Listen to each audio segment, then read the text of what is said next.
When your entire brand is built on chaos, it's only a matter of time before the chaos turns on you. And for Jack Doherty, that moment came hard. Once known as the prank streamer who couldn't be canceled, Jack has turned into the internet's favorite train wreck, a guy who can't seem to stop self-destructing in public. Every new clip, every new headline feels like another layer of disaster peeling back. From live streaming his own meltdowns to getting banned, exposed, and humiliated on camera, Jack's story has gone from wild to straight-up tragic comedy. But what makes his downfall so fascinating isn't just the drama. It's how every mistake somehow becomes content. Every crash, every breakup, every confrontation, broadcast live, clipped for views, milked for whatever clout is left.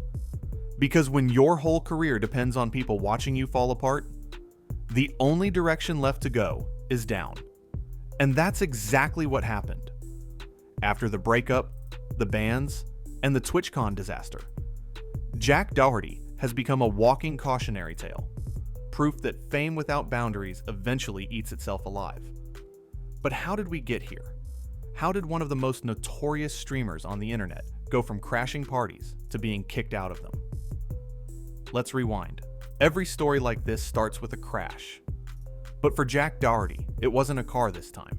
It was his relationship, and it hit harder than any fender bender could. One day, he's streaming like everything's normal. The next, his girlfriend's calling the cops just to grab her things.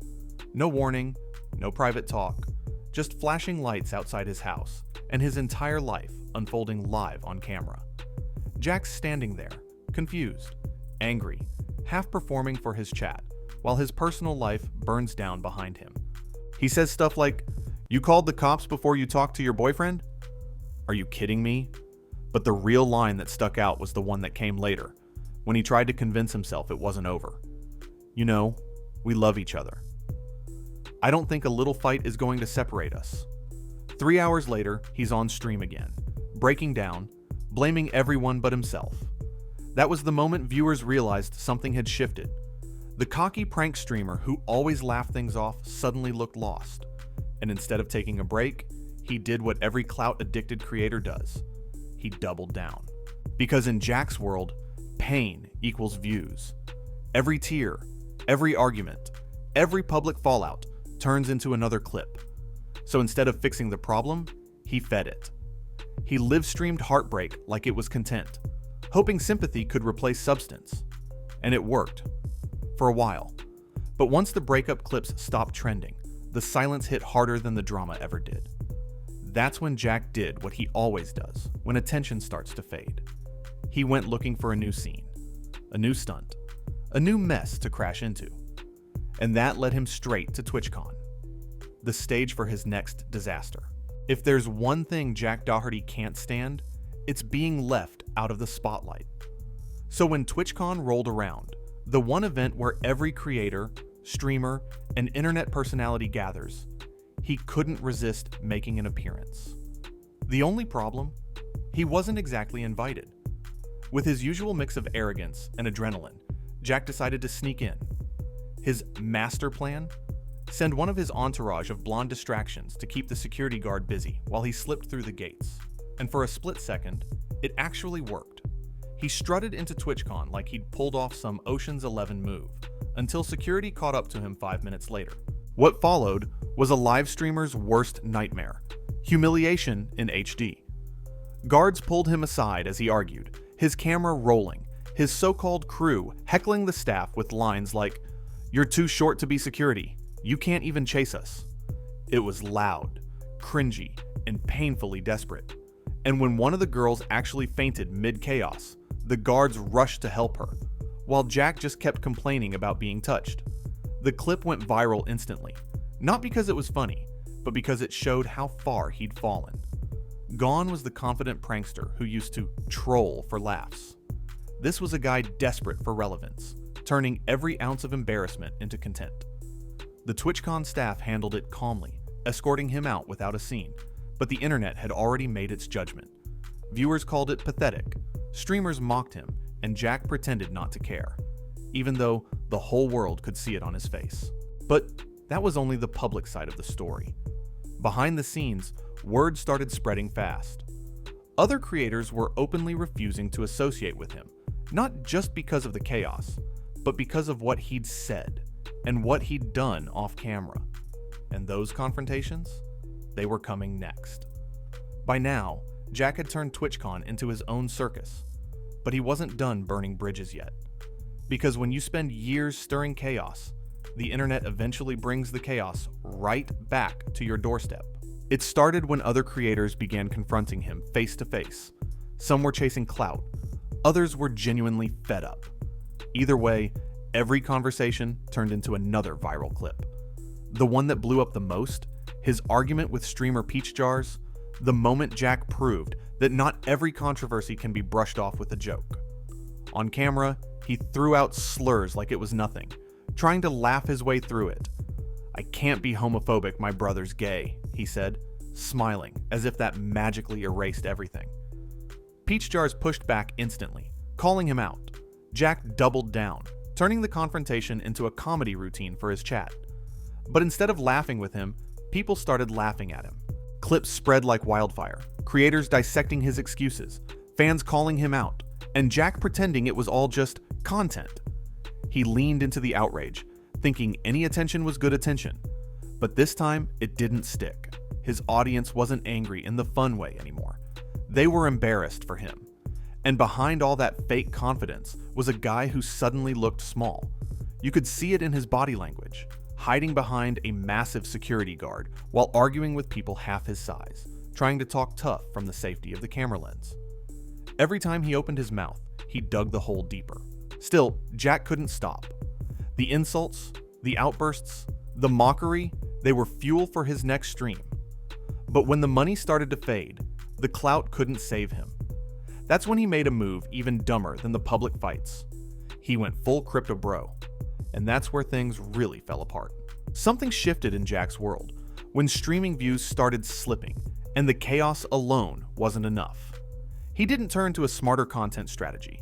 He turned to crypto.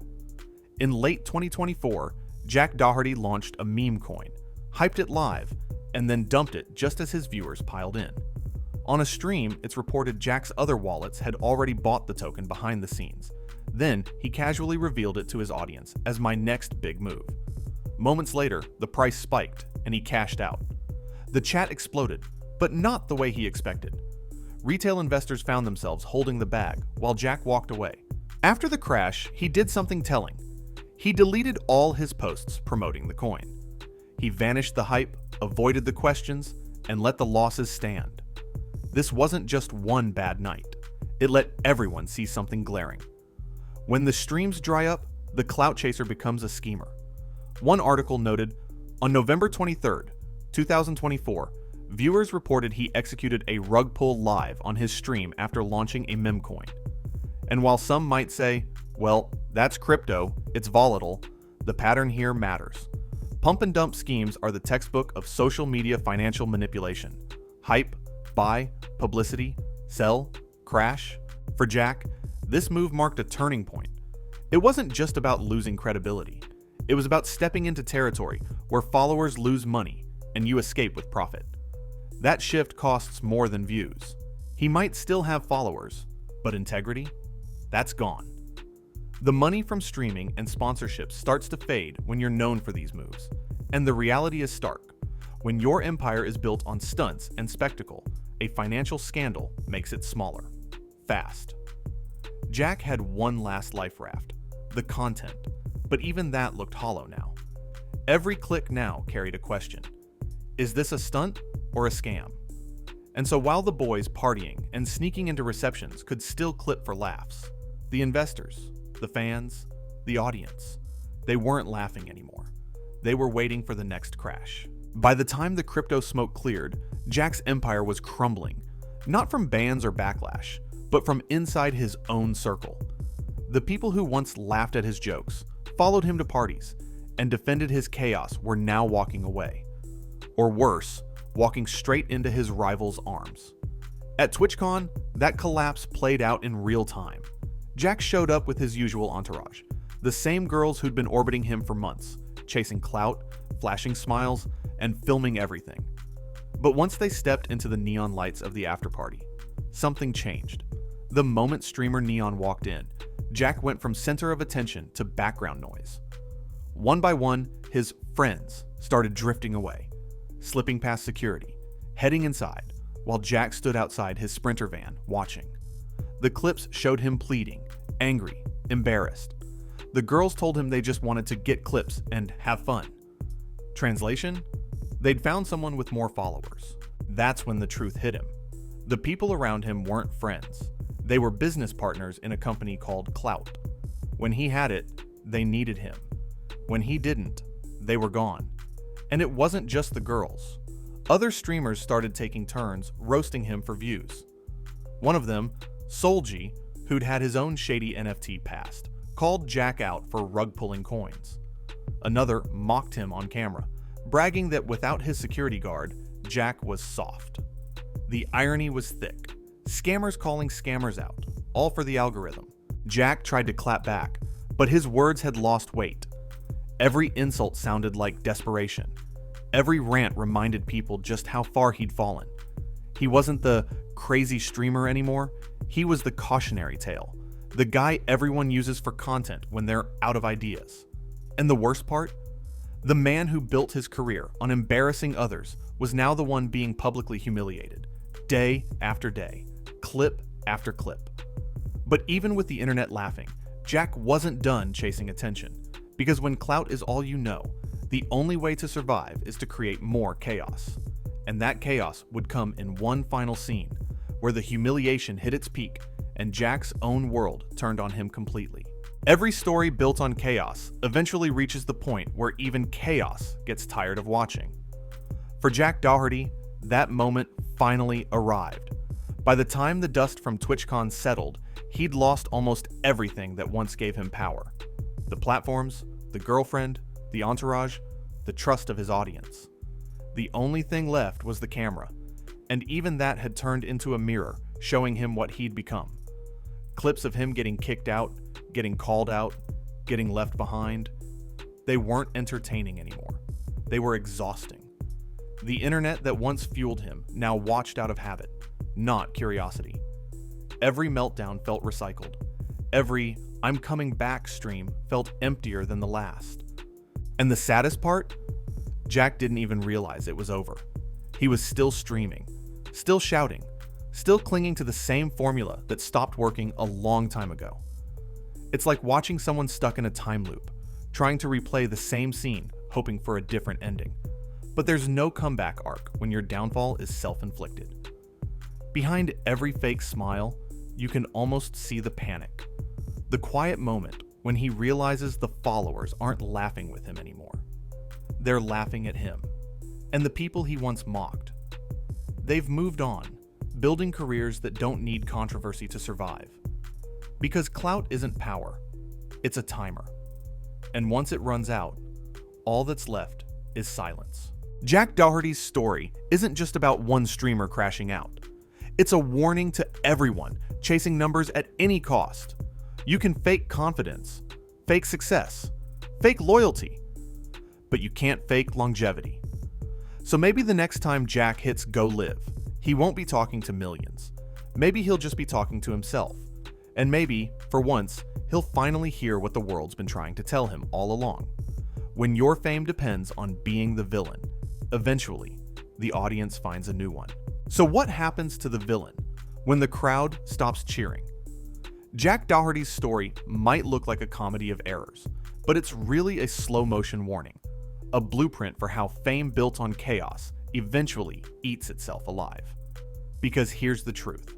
When you turn every mistake into content, every heartbreak into a live stream, and every scam into a business move, you stop being a creator.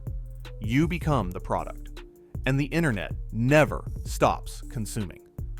Jack wanted to be untouchable, the streamer who couldn't be canceled, who could laugh off any scandal. But what he never understood is that the internet doesn't cancel you. It forgets you. And that's worse. Now, the same fans who once tuned in to watch him win are watching for the crash. Not out of hate, but out of curiosity. It's like a car wreck you can't look away from, except eventually there's nothing left to see. At some point, even the loudest chaos goes quiet. And when that happens, the only question left is, was it ever worth it? Let me know what you think in the comments. Is Jack Doherty's career officially done, or does he still have one more downfall left in him? And if you made it this far, drop a like, subscribe, and stay tuned, because this isn't the last time we'll see someone trade fame for self-destruction. Until next time, stay smart, stay curious, and remember, the internet never forgets.